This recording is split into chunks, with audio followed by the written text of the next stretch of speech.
Okay, good evening, YouTube. Welcome back to this next episode of FPL Family with me, Lee, and this is Sam. Sam, loads and loads and loads to discuss this evening. Loads to discuss. Not least, Nicholas Jackson, halfway to Munich, no, all the way to Munich, gets there, gets told that Delap's got an injury. Back you come, son.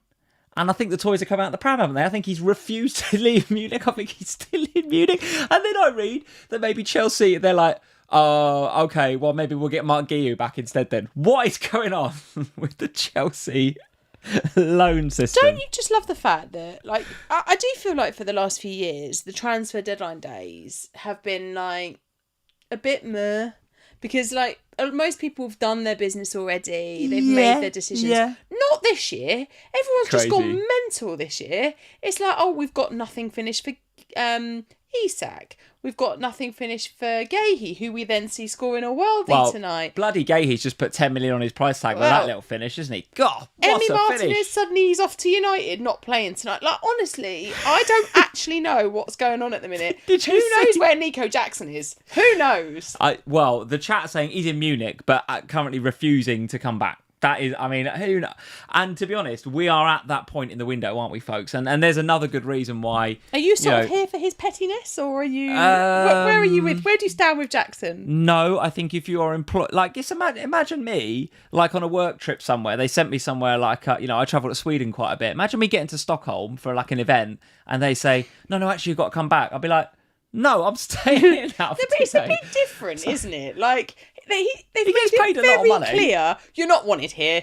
Off you bugger to Munich. I don't agree with it at all. And then he's got there. He gets off the plane and they go, oh, sorry, Nico, we've got a bit of a problem. Delap's got himself injured. You've got to come back. I don't agree with it at all. I think it's nonsense that he's staying out there and throwing his toys out the pram. But still hilarious. And we've got a day and a bit left of the transfer window. So we're not only coming into an international break now. So game week 3 is done. The Villa and Palace game is finished. I think that is the last game, isn't it? They had all the games today, didn't they? Yeah, all those. Well, this Palace game was supposed to be on Friday night. But because Palace were playing in Europe on Thursday, it got moved to tonight. That's is that why. what it was? Yeah. Okay, fair dues. Yeah, fair dues. So, Palace showing no signs whatsoever of any fatigue, which is part of the reason I didn't go with any of them in my free transfers this week. I didn't go with any Palace. And I thought that Villa, needing a performance, we might get one, but clearly not. We've just finished watching it. That's why we keep pointing over there, because we've got the TV screen in the corner. We just finished watching that, but that has been that's been the end of the marathon, hasn't it? It's been a marathon weekend of football, starting with Chelsea, ending with Aston Villa versus Palace. So game week 3 is now done and dusted in the books. Just as we are getting going in FPL, now we have a 2-week break. So we've got an international break now. I feel like I need it. And there was, there's one school of thought that says, and I think I always say this every season, is that just as we're getting going and we're finding momentum and we're starting to see patterns emerging in some of the data, we then have an international break. Well, I don't feel like we're seeing any patterns in data at the minute. I feel like it's all over the place, the Premier League at the minute. I feel like anyone can beat anyone. Oh, I don't. Do you not? No. Oh, okay. Well, right. City losing 2 games though on the bounce? That's just they're finished now, aren't they? That's them done. It's like, what is it you said about Harry Kane? Finished as a player? Yeah. I think I was about 4 years too early with that one, but yeah. He's still not finished as a player, I think you'll find. He's still going, isn't he? Yeah. He's still going. But listen, lots to discuss. Fair warning for any of you that have been here before. I will have a VAR rant tonight. I will. Because there's a couple of absolute stinkers in VAR this week. Absolute stinkers. I don't know. Like, if you're a Josh King owner in FPL, like 4.5 midfielder, it's his first goal in the Premier League. The young lad, come on. No, not come on. He's started. He's got the goal, broken the deadlock away at their big rivals, celebrations galore. And then it gets ruled out. Oh, God, we are going to talk about that. Absolute rubbish. Does anyone else get a bit confused when they say Josh King? Because whenever you still think Watford in Josh the commentary, King, whenever they go Josh King, I get a slight post-traumatic stress because I think about that game where we'd all captained him or... Who was the other guy? I know exactly what you're talking about. It was a big double game, it wasn't there? And we all captained him. It was only him. It was only Watford doubling. It was him and... Guys, get in the chat. Tell us who that was. Who was that? It was Watford, wasn't it? A few seasons ago. And we all trebled either Josh King or there was another forward. What's his bloody name? Oh, Dennis. Henry said Oh, Emmanuel Dennis. That's it. Emmanuel Dennis, Yeah, that's right. And then Dennis got -2, didn't he? Because didn't he get sent off and he That's couldn't it. play again? And we were all really... Justin K, Emmanuel Dennis, great shout. Brandon FPL Yeah. Dennis, you're right. You're right, So chaps. That's brilliant. every time I hear Josh King, it sends me back to that. Genuinely, FPL trauma. I've got trauma from Josh King, so whenever I hear his name, I'm like, ooh. FPL trauma. Well, listen, if it's your first FPL family live stream, welcome. Give us a like, hit that subscribe button if you're new around here. I am seeing loads of familiar faces in the chat, Sam, as usual. If you're new, then we will do what we always do on a Sunday, which is have a very chilled out, kind of laid back look at the football that's gone on this weekend. Have a look at it from an FPL perspective. We'll start to think about what our teams might look like, transfers that we might consider, chips that we might play, maybe. I don't know. Over the international break. But we'll also do our teams, how we got on in game week 3, what the scores look like, and for what it's worth, overall ranks at this stage. But before all of that, Sam, we're going to say hello to a few people. I've missed a super chat already, so I'm going to scroll back to that. It's from George. Hello, George. He says, evening, Bonfields. Thank you for the super chat, mate. 37 points, mate. It's a tough week for many. It's been a tough week for many. 4.7 million rank. All I can say is fiddlesticks. Yeah, if you're in our Patreon Slack, you'll know about George and his fiddlesticks. Looking forward to my free hit Zoom with Sam. Hashtag So Team badly. Sam. Hashtag Team Sam. So George needs a little bit of help from you, Sam. Needs a little bit of help. I mean, I'm... Look at my rank. Well, it's early days. Babani is in. Hey, Babani, nice to see you. Who else we got? Gage Almighty. We've got Henning. Paul Cook is here. Nice to see you, Paul. A regular here on the Sunday night live streams. Joseph Maloney, one of our patrons. Nice to see you, mate. Nigel the Crab Simon is in and moderating. Thankfully, no real need to do much moderating in recent weeks, which is good. But I know that Simon is there. You said that. Now and Simon's going to be really busy. Someone will Well, I hope not. These are all proper FPL managers, isn't it, Sam? They're not spammers. And if they are, Simon's there to crack the whip. We've had Louis in with the super chat. Thank you, Louis. Sam, who's getting your Kiernan Dewsbury Hall treatment this week? Want to get them in my team. We will talk about Kiernan Dewsbury Hall, Louis, a little bit later on. Simon in with the super chat. Thank you very much for that super chat, mate. Very, very kind of you. Evening, Lee and Sam. Hello, mate. I'm somehow 800k in the world. Let's go. Woo-hoo. Let's go. Whilst being semi-retired, a shout out, if I may, to George and I walking the 26-mile Shine Night Marathon on September the 21st for Cancer Research. Yeah, guys, that deserves a thumbs up. Go and give that post a thumbs up. So we've got two of our long-term patrons, Simon and George, doing the Shine Night Marathon, which you did, I think, this time last year. With Simon. Simon's doing it again this year. The glutton for punishment, this guy, honestly. September the 21st for Cancer Research. So absolute round of applause for Simon and for George doing that walk. That is no mean feat, as you can testify to. I That is no mean feat. sincerely hope, boys, that you get better weather than we did last year, because last year the rain was incessant and it was difficult, and Simon kept me going during that long night. So yeah, good luck, boys. You'll smash it, both of you. Well, Simon, you're a pro now. You've done it before. Yeah, so been there, done it, got the t-shirt, old Simon. Absolutely. Kevin Jenkins is in. He says 34 points. It's been a tough week for many. L14M is in. We've got Wayne Lavelle, FPL Wheeler. We've got Sheldon, Kingdom FC, and a whole host of you guys in this evening. So welcome along to the live stream. Welcome along. If it's your first one, hit that subscribe button, like, and all that good stuff. All right, Sam, let's get on with some of the games, and that's why I've kind of rushed through the hellos to get to the games, because there is loads to discuss, absolutely loads to discuss. Can I suggest that we start with Chelsea and Fulham, so you can get your rant, your first VAR rant, off of your chest? Yeah, well, I think I've sort of had it there in the intro, but you're happy to leave it at that? What good can come of it? Do you know what I mean? I don't know. I was expecting... It's complete and utter bollocks, is what it is. I was expecting... It's absolute nonsense. I was expecting you to... The thing that... Okay, right. Here's my 2 pennies worth. Go on. It's Chelsea-Fulham game. I don't have any Chelsea defenders. No. I said I thought that Fulham were going to be difficult. It would be difficult to break down. It's a derby. It's going to be hard. Fulham score a legitimately good goal. Yeah. It should take away the Cucurella and the Sanchez clean sheets. And they flip him rule it out, and then they go, oh, sorry about that, we got it wrong. My riposte to that, to stand up for Cucurella and Sanchez owners, which is unlike me. I appreciate that. It's very unlike me to do that, to stand up for Chelsea. But to concede the odd goal in 6 last week to a 0.01 Paqueta screamer, I think Sanchez and Cucurella owners were very unlucky last week not to get the clean sheet. So there's a little bit of a rebalancing in the universe there, no? There's not.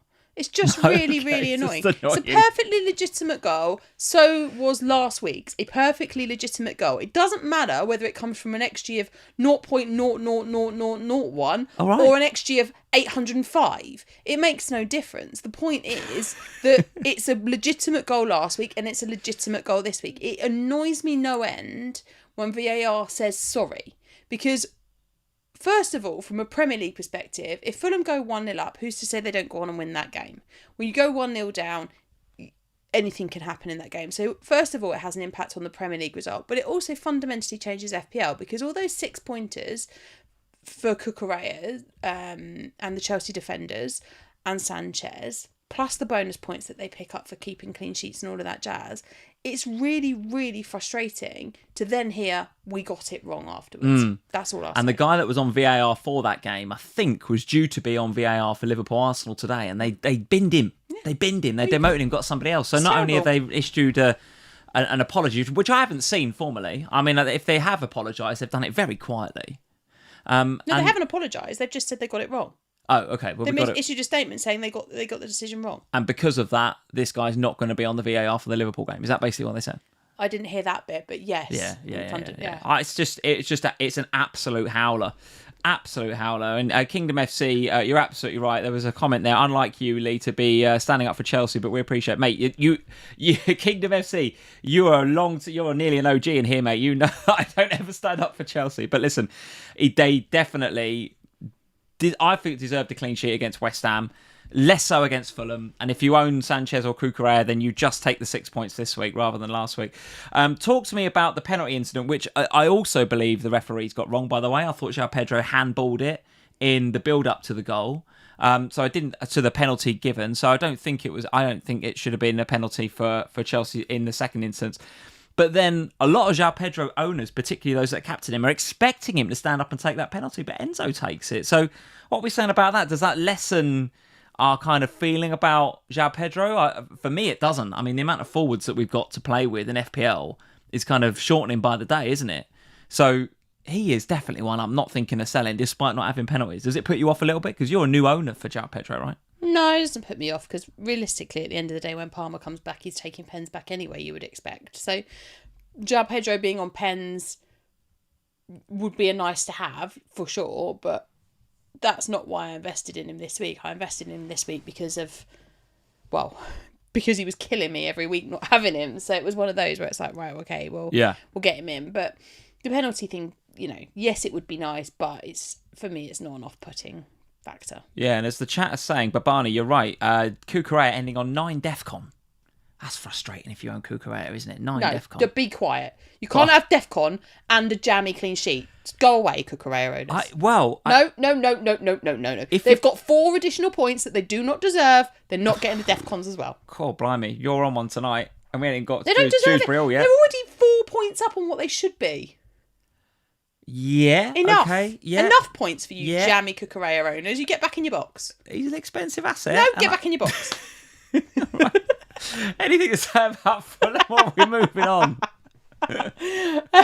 Oh God. Fulham.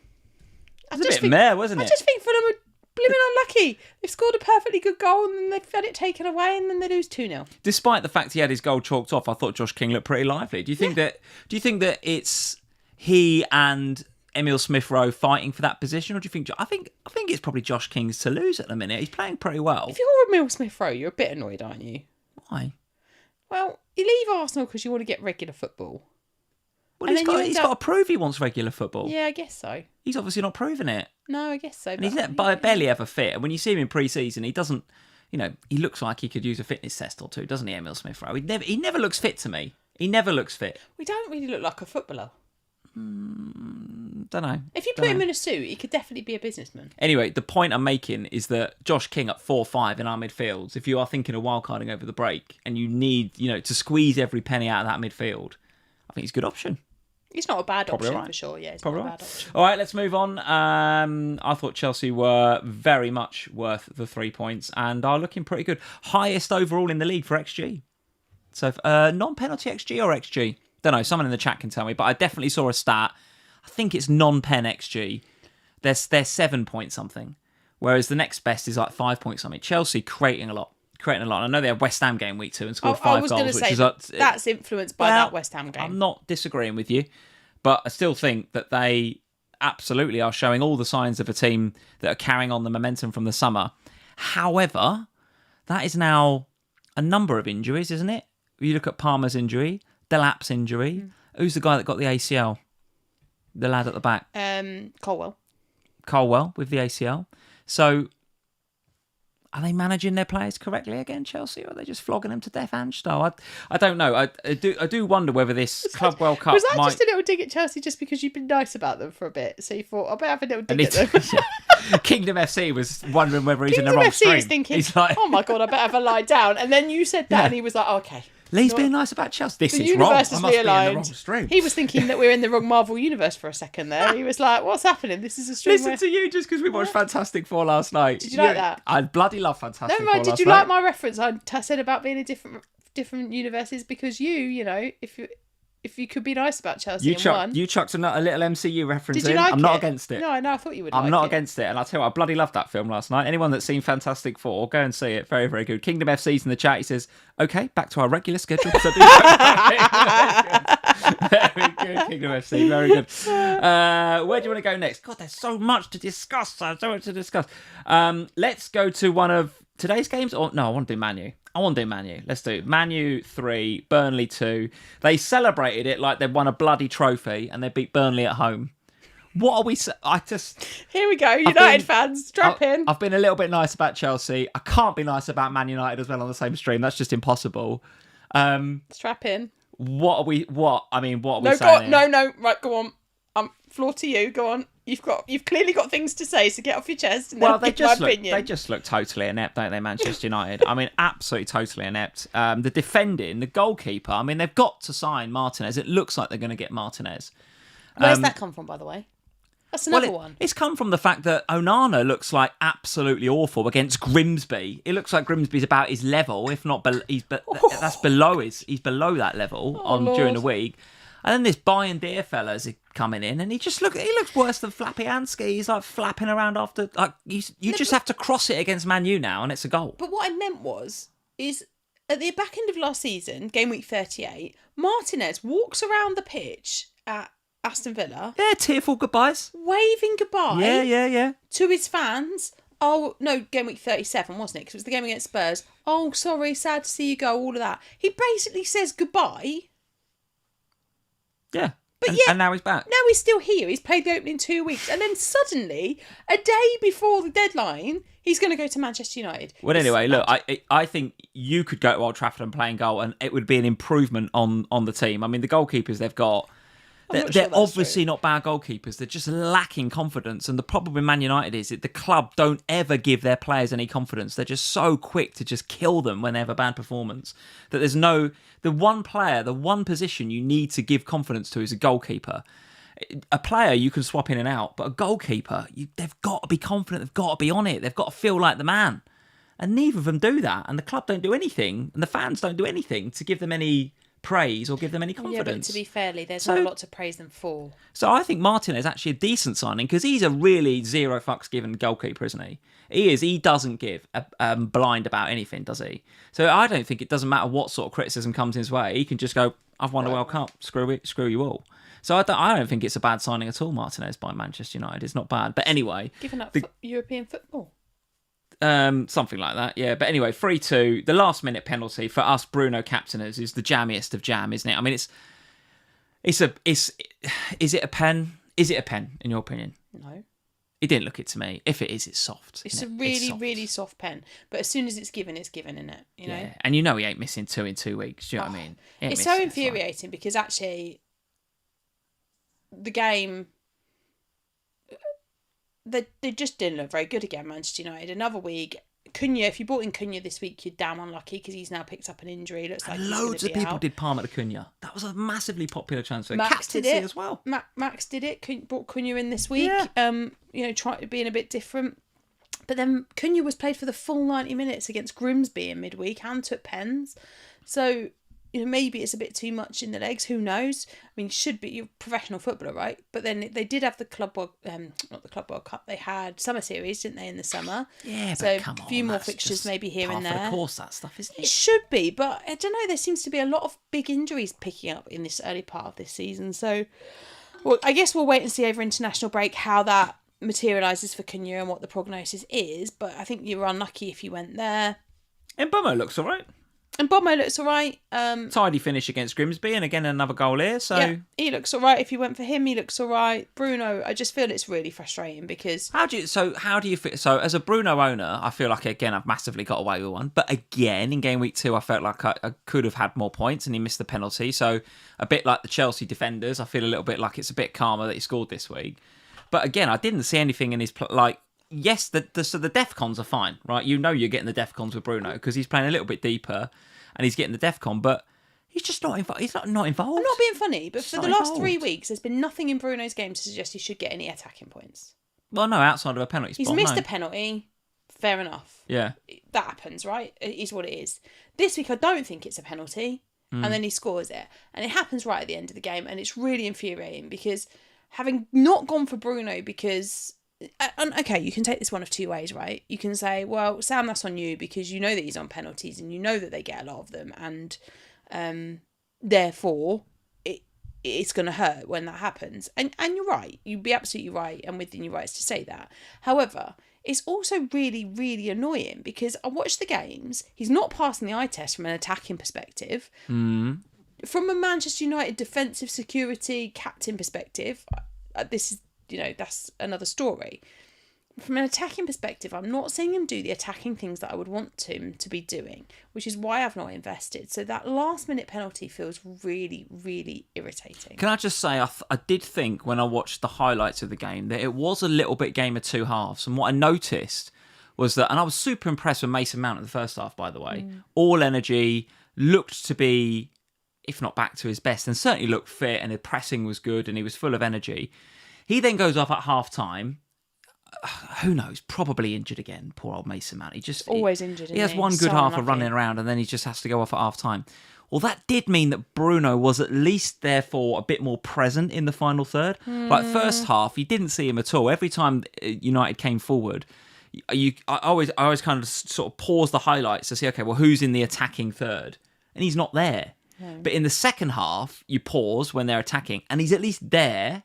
Wouldn't say, to your point, he was full of beans attacking and loads of XGI, but at least he's in the bloody frame when you pause it. So the reason for mentioning that is I've got to keep an eye, and I think we all should, if you're a Bruno owner, keep an eye on the Mason Mount diagnosis and what his injury looks like. Because if he is injured, then perhaps Bruno plays a little bit further forward. I don't know, just something I noticed in the game. Are you planning to keep Bruno with? I mean, we'll talk about this later, but the fixtures don't look great. Like, I don't think they're a heavy buy. Well, the next two don't look great. And I've got two Manchester United, one of which was dropped altogether for this game, by the way. This one, we'll get to it later. But the Dorgu one. Yeah. Why is he dropped? Don't know. United fans, you tell me, because he actually looked, I thought, all right in the first couple of games. Hit the post and did okay. Maybe he played against Grimsby and they didn't want to risk him for another 90 minutes at the weekend. Cunha gets a hamstring pull and Dorgu gets a rest. I don't know. You tell me. But anyway, I was super surprised that he wasn't in the starting 11. He was on the bench and I'm thinking, well, now he's going to come on and get a 1 point cameo, isn't he? Either way, with the two fixtures in particular coming up for Manchester United, let's just have a look at those, actually. The derby, isn't it, next? Bring the fixtures up for Manchester United. If you have a look at the next 6 fixtures according to Fantasy Football Scout, and this is where I get all of my data whenever we do a FPL Family live stream, have a look at Fantasy Football Scout. Their members area, the fixture ticker, they've got every tool that you could need for playing FPL, you'll find on Fantasy Football Scout. It is a little bit of a hashtag ad because we've got an affiliate link in the description below. And of course, we are both heavily affiliated with Scout. But genuinely, like, it's not one of those, oh, here's an ad for Scout. We properly use it all weekend, and we definitely use it for this live stream as well. And this fixture ticker is just one of the tools you'll find on Fantasy Football Scout. And if you go to the next 6 games and sort by difficulty on the Fantasy Football Scout fixture ticker, you'll notice that Manchester United are rock bottom. Manchester City away next. Then it's Chelsea at home. It's a bit small on my screen. Brentford away, Sunderland at home, and then Liverpool away, followed by Brighton at home. So, yeah, a tough run coming up for Manchester United. So I do have pause for thought around Bruno, but for Dorgu, despite the fact that Dalot was crap, right? I didn't rate Dalot at all at the weekend, so maybe Dorgu comes straight back in. But with those fixtures, I probably need to get rid, don't I? I would get rid of I can't have a rotation risk there, can I? Not when there's been some actually really decent 4.5s elsewhere. Like, if we end up with Mark Gahey going off to Liverpool, oh my goodness, isn't that a gift? Well, could be, but I've noticed some other 4.5s that I really like the look of. Is one of them Senesi? Oh, yeah. Yeah, and you've also got Richards at Palace. Yeah, I've got no Palace defence. Got a bit more, you can have Lacroix, or a bit more again, you can have Munoz. Well, the reason I might not... Look, we'll do transfers later on, but the reason I might not have a 4.5 Palace defender is because I don't want the double up. I don't have any right now, but I have got eyes on Munoz. And now that we're selling Palmer, and we've sold Saka, probably selling Watkins as well, we've got all the money in the world, haven't we? All the money in the world. I'll have Porro, I'll have Cucurella, I'll have Munoz, I'll go big at the back. We're going to have so much money, aren't we? Unless you want to... I mean, even Mo, I think, is on the chopping block now, which we'll discuss a bit later on. But I don't think money's going to be a problem for us over the following weeks in FPL. So I'm going to probably go Munoz. And if I'm going to do that, then, my 4.5 of choice looks like Senesi. I think he looks great. But we'll talk about him a bit later on. Let's go back to the scores there. Anything to say about Burnley? I mean, it's a valiant effort, wasn't it? Valiant effort for them to come back into it a couple of times like that. Brilliant. It was, and it showed that they have got some...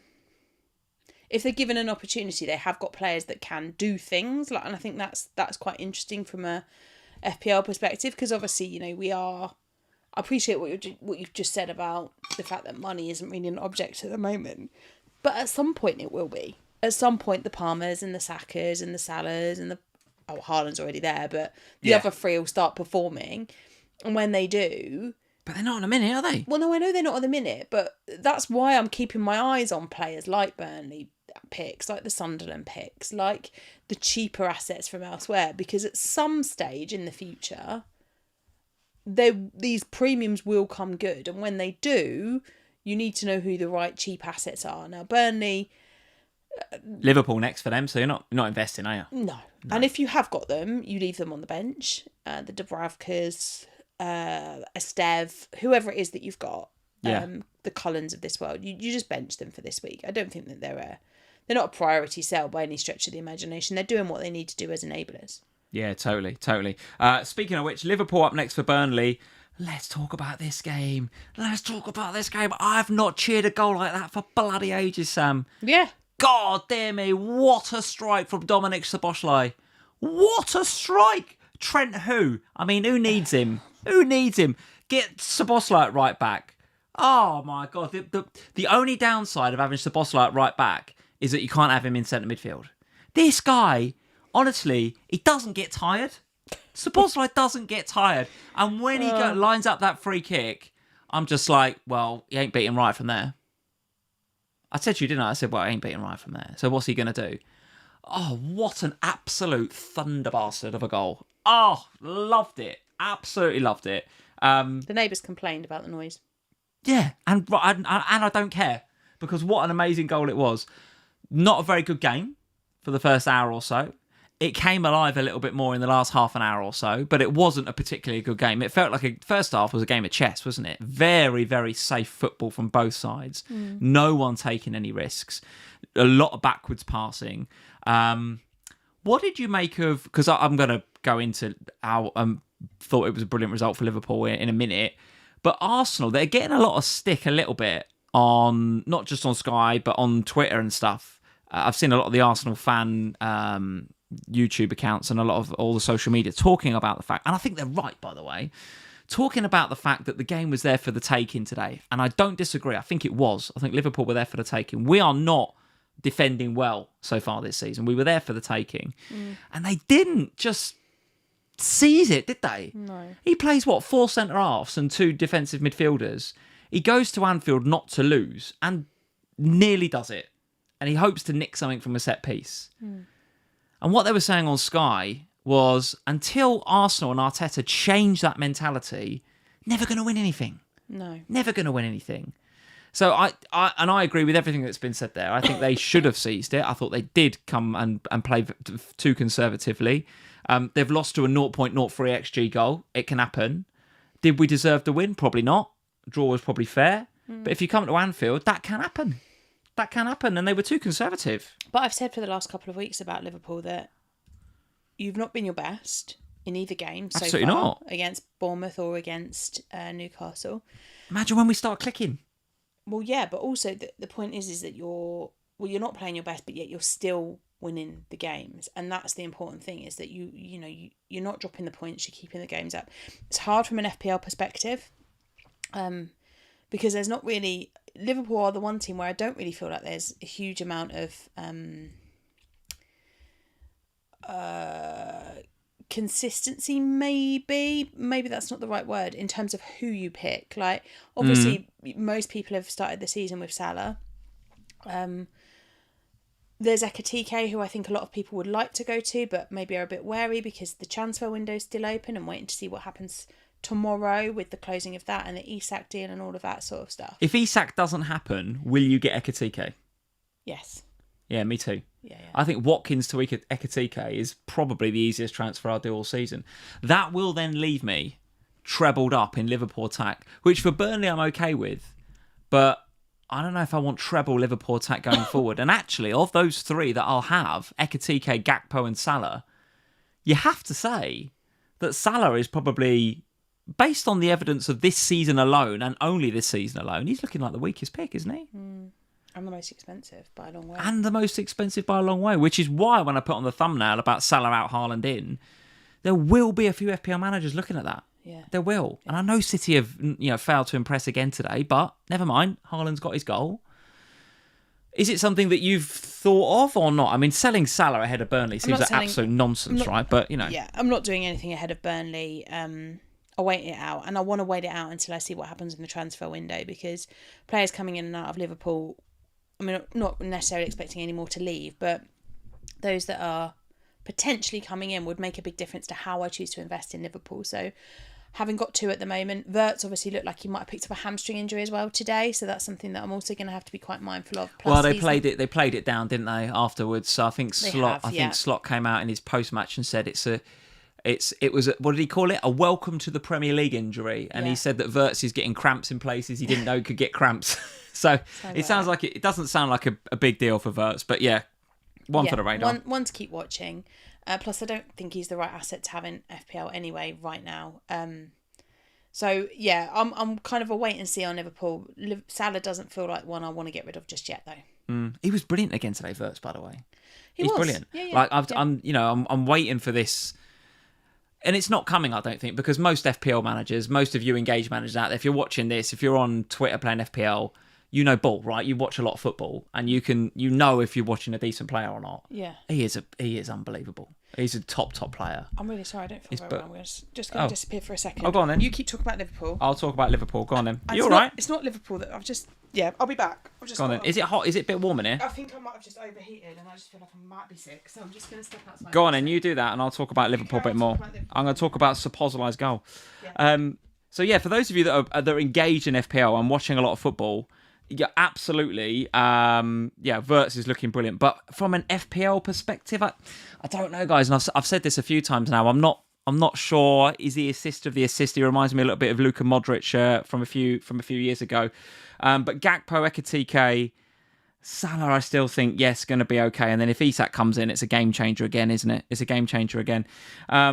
What can we say about... Let's interact with a few of you guys in the chat, since I don't have Sam to interact with me here. I hope she's all right. I'm sure she is. Simon says, Slot's teams are so hard running. For me, it makes Liverpool tricky to know who to pick.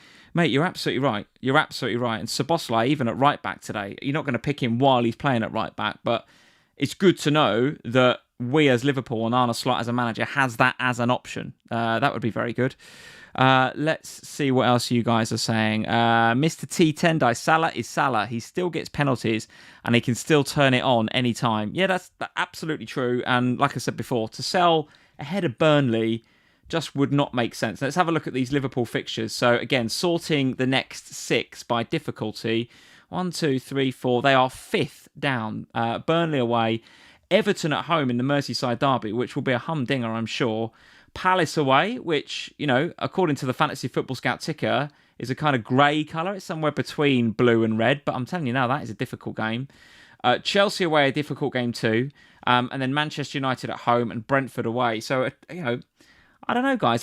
According to Fantasy Football Scout, that's the 5th best run over the next 6. But I don't know. I think there's some tricky games in there. Some really tricky games. David is saying in the chat, the Kirkes Madueke beef was funny. I thought that was one of the better battles actually on the day. I honestly thought that was a really good battle. There was a couple of times in the first half in particular when, can't remember who played the ball. Maybe it was Zubamendi, but it released Madueke down that side. And he absolutely cooked Kirkes. Absolutely cooked him a couple of times for pace. And Kirkes did well to recover the ground, regain it, and actually sort of get the foot in. And there was a couple of times when he dived in the box. I just thought, he's got to get that right. And he did, to be fair, Kirkes. He did. And actually ended up, on the night, by the time the 90 minutes was gone, I thought Kirkes had a really, really good game. Really good game. But yeah, that battle in particular was really good. Yeah, really good. From an Arsenal perspective in FPL, though, I don't know. Let's have a look at their fixtures. What's their fixtures looking like coming up? Let's have a look. So, Forest at home next, which again, according to the Scout ticker, is kind of blue, but also kind of grey. Based on what we're seeing at Forest at the moment, and maybe what's going on behind the scenes that we're, maybe a little bit unaware of, that's looking like an all right game for Arsenal. Manchester City at home, looking like a 6-pointer. Newcastle away, West Ham at home. So 3 of their next 4 at home for Arsenal, which doesn't look too bad, I don't think. Doesn't look too bad. Who have I got in my FPL for Arsenal? I think I've got anybody right now. Defensively, you can still invest, right?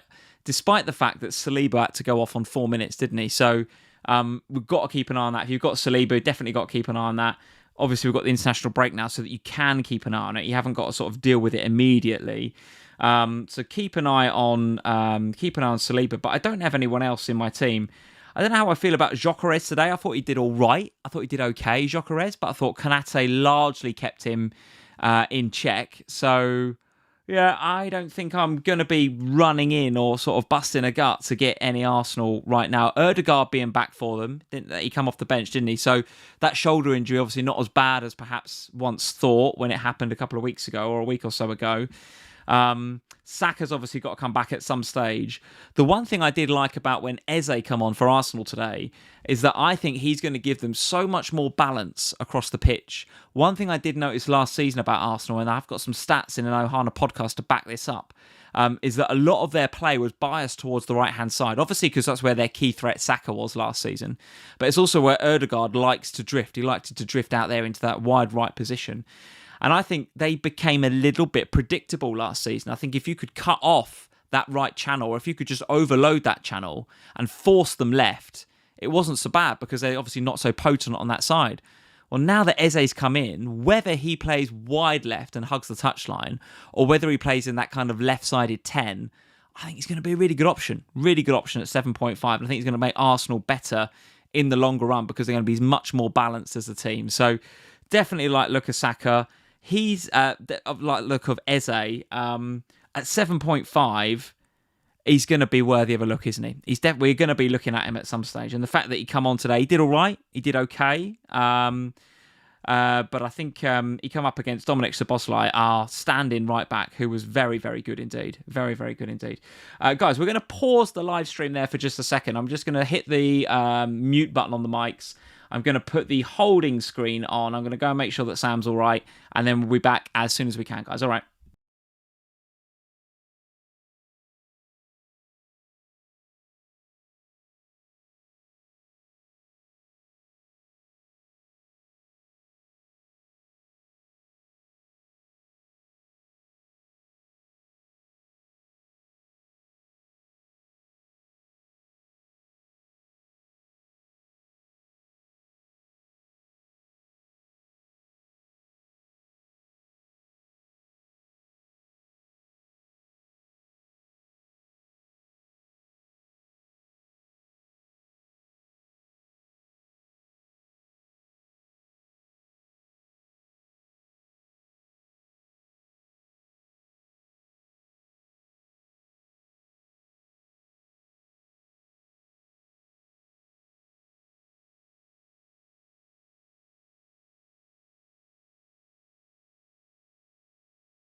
Guys, welcome back. Sam isn't very well. She's not very well. So she's okay, but she's just feeling not very well at all. So rather than run through the rest of the games, what I'm going to do is update you with our teams, how we got on.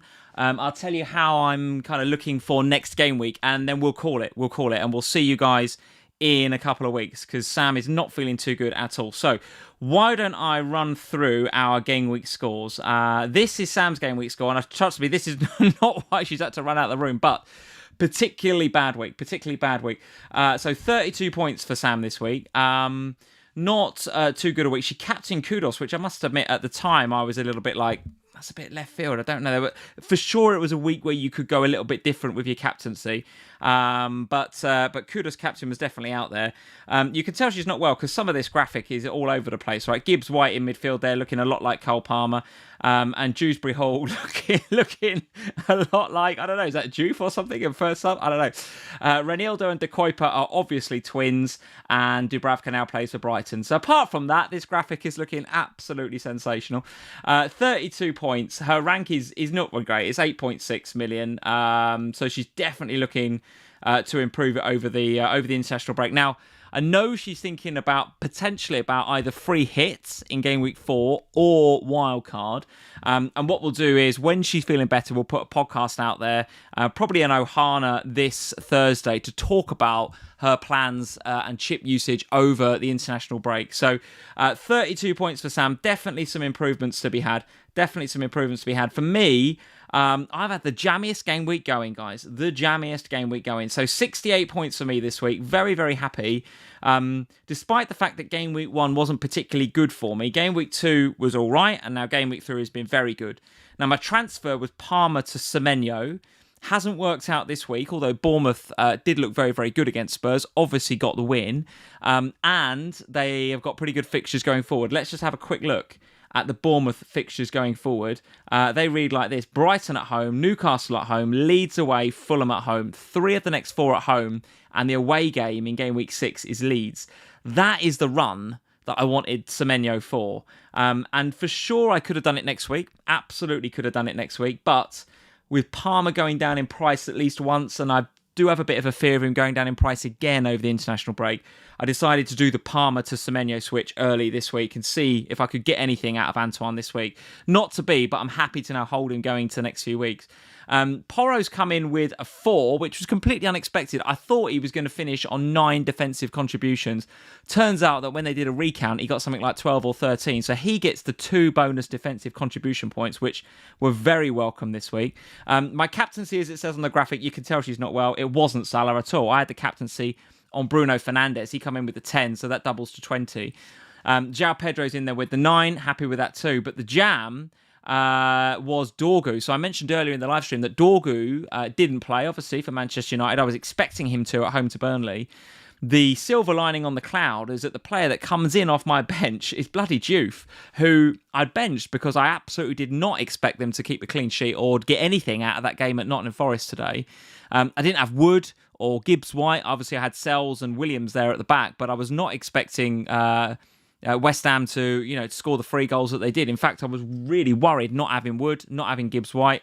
And I know a lot of you would have bought in Chris Wood. There would have been a lot of Chris Wood captaincies out there as well. So the fact that Dorgu didn't play and the player that comes on is Juve, who got that assist for the 3rd goal, I mean, talk about jam. I mean, that's absolute. I'll be the first to have a whinge on here if I've had some bad luck, but I'll be the first also to say when I've had some jam, and I definitely have had some there.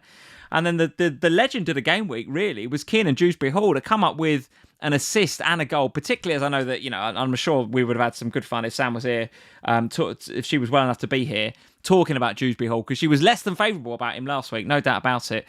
And I was saying, what more do you want for your 5.0 midfielder? He's playing in a 10 for Everton, who are creating a bit of XG, and he looks all right. If he was 8-9 million, I'd say, yeah, first couple of game weeks, get your finger out, lad. But at 5 million... I was happy to kind of hold him. I was not expecting a double-digit haul and a 12-pointer, but listen, we take it. We absolutely take it. So there's my team, 68 this week, a game week rank of 411k. That is definitely the best game week rank I've had so far this season. My overall rank, for what it's worth, and it's still way too early to discuss these, but 1.6 now, up from something like whatever the hell it was last time, I don't know, 5 point something, I think, maybe 4.9. So what's that, like a 2.5 million rank rides. Ridiculous, isn't it? Stupid time of the season to be talking about ranks. But in terms of next week, then, let's have a look at my team. So this is kind of how it's shaping up for game week 4.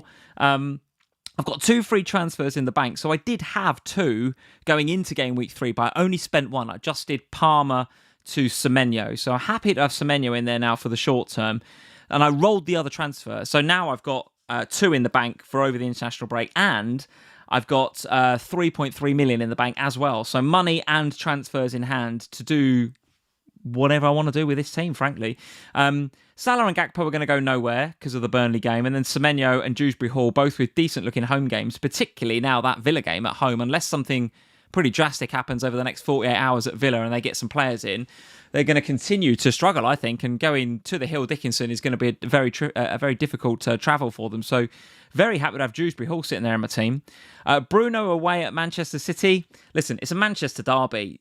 I can't sell him, can I? I've just got to keep him and just maybe he gets some points. It's the Manchester derby. Anything can happen, right? Joao Pedro is definitely going to stay.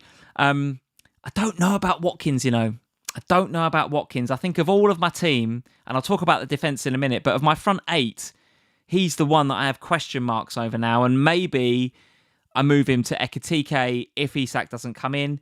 Maybe with my 3.3 in the bank, I move him to Isak if Isak does come in. I don't know. Maybe I get Isak fever. Who knows? But the transfers I'm actually more likely to make, and I did allude to it slightly earlier in the stream, is the ones at the back. So Dorgu now, having not played in game week 3, is he a rotation risk? I don't know. You United fans will know better than me, but Dalot certainly didn't play, I don't think, well enough in game week 3 to suggest that he's the start now, Dalot. I don't think Dorgu played particularly well against Grimsby either, by the way. That might be why he was dropped. But either way, I don't like the fact he might be a rotation risk now, and I did think he'd come on if he'd have come on for a 1-point cameo in game week 3 and blocked my 10 points off Diouf, I'd have been well upset. Absolutely well upset. But as it is, Dorgu's in there. I'm probably going to switch him. And I'm probably going to switch him for Senesi, as I said before in the stream. So I'll have double Bournemouth in there. But with those 3 home games coming up for Bournemouth, and with only the away game against Leeds in 6 coming up away from the Vitality, and the way they're playing, right? Bournemouth playing very, very well indeed. Having Senesi and Semenyo in there looks good, and Senesi as well looks like a DEFCON monster. I don't know how many players have got, or how many defenders have got DEFCON contributions now every week. It's getting fewer and fewer, obviously, every week. I think we might be at about sort of 2 or 3. Tarkovsky, definitely. Don't think Van Dijk got any today. But yeah, Senesi's in there just because of the style that the left centre-back for Bournemouth. I remember looking at this in pre-season. There was an article on Scout. I read about it. The left centre-back for Bournemouth, he's got every chance of getting defensive contribution points because of the style they play and stylistically the way that position is important to Bournemouth. So Dorgu to Senesi looks good. Despite the 10-pointer, still don't really like the way that West Ham have started the season. Could that Forest game be a turning point for them? Maybe I just give Diouf a little bit more time because he's been good to me this week. I don't know. I was all set to sell him over the international break, guys. Honestly, all set to sell him. And had I made 2 transfers this week, the other one outside of Palmer to Semenyo that I was looking at was Diouf to Cucurella. I was looking at that, but I decided not to do it because I wanted 2 transfers and the money, a bit of flexibility over international break. So I decided to keep Diouf, and I'm glad I did because obviously got 10 points this week. But that doesn't mean that I'm really wed to him long term. I don't know.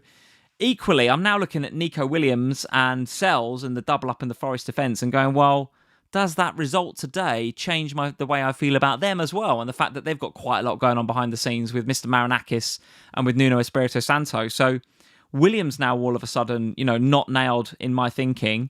Guiu and Esteve, we've got to see what happens with Guiu. He might even return to Chelsea at this point, who knows? And Esteve is just there as my 4.0.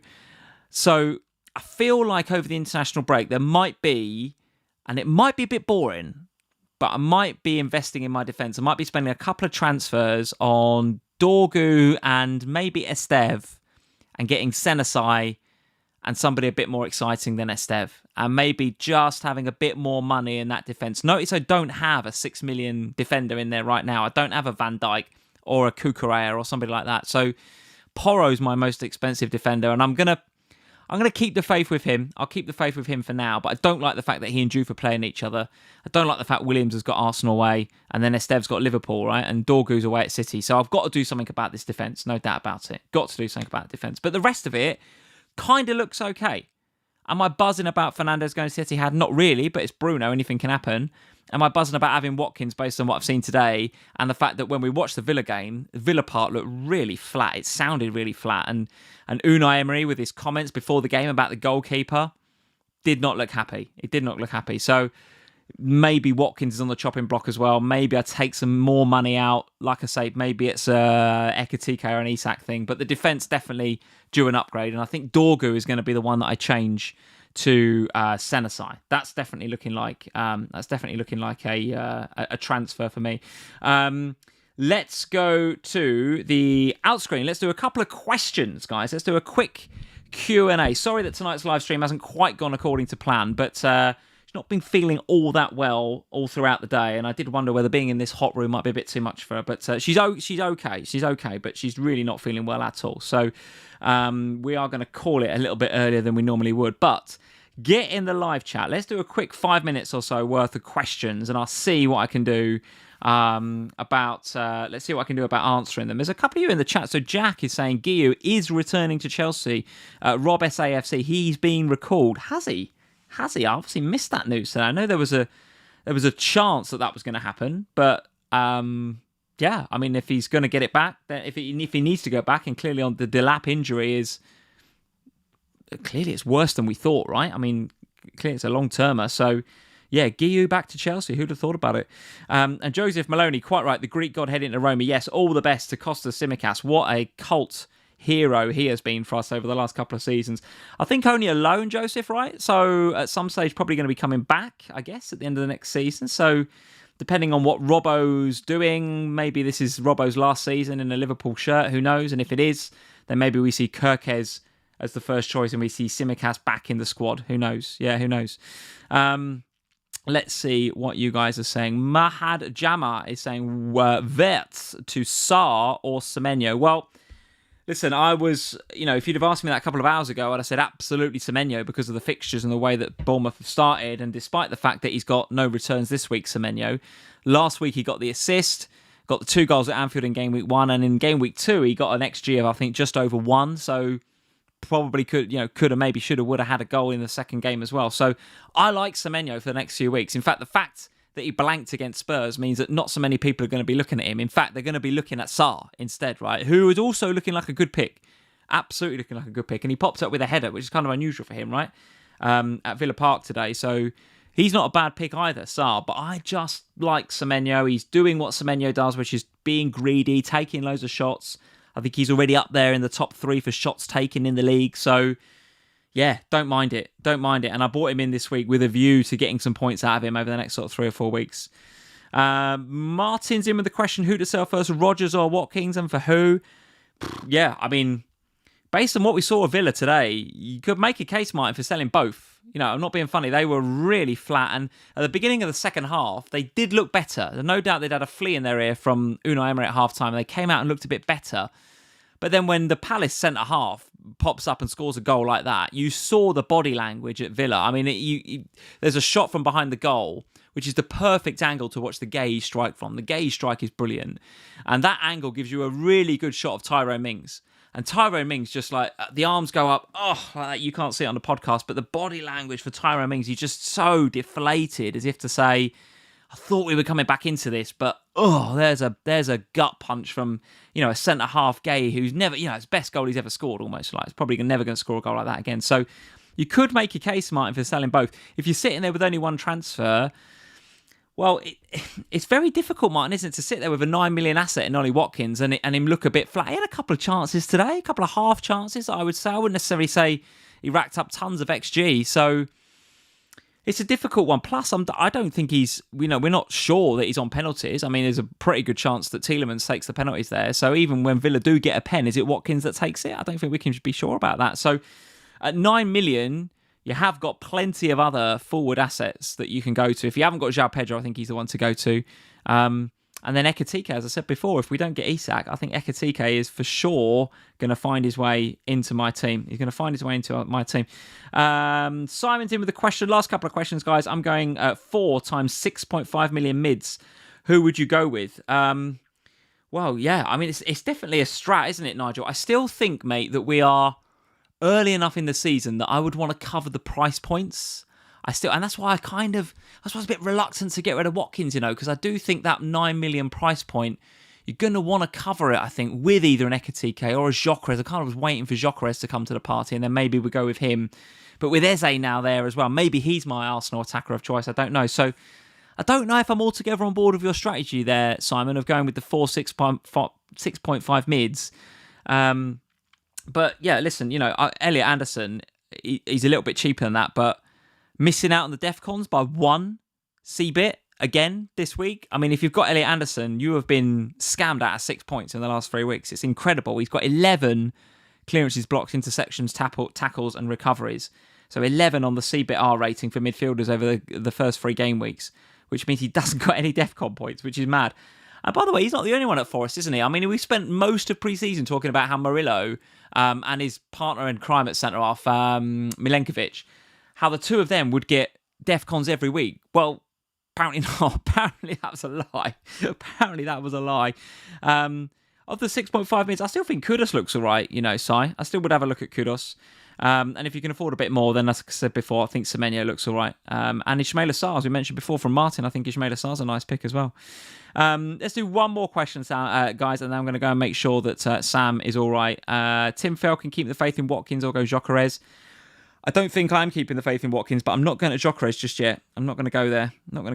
Just yet, anyway. I'm pretty sure at some stage he's going to feature. I think he's going to feature.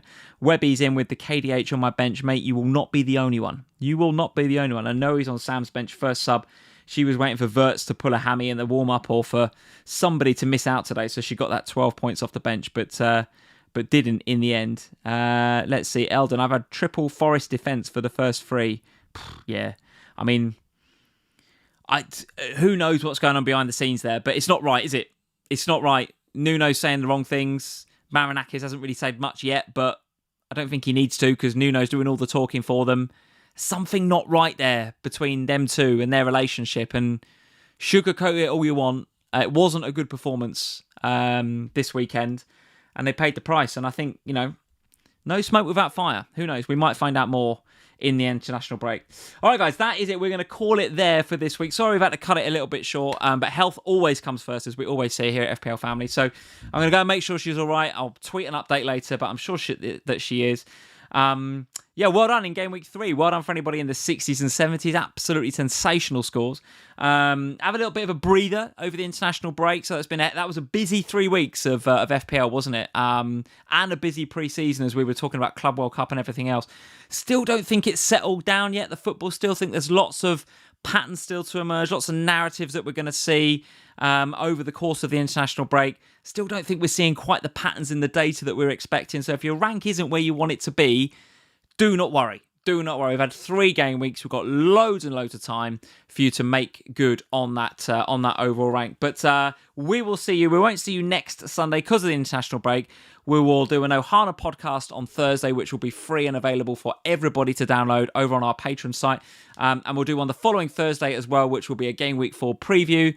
And then we'll be back in a couple of weeks right here on YouTube to discuss all of the FPL action from Game Week 4. All right, guys, leave a like, subscribe, and we'll see you next time. Cheers.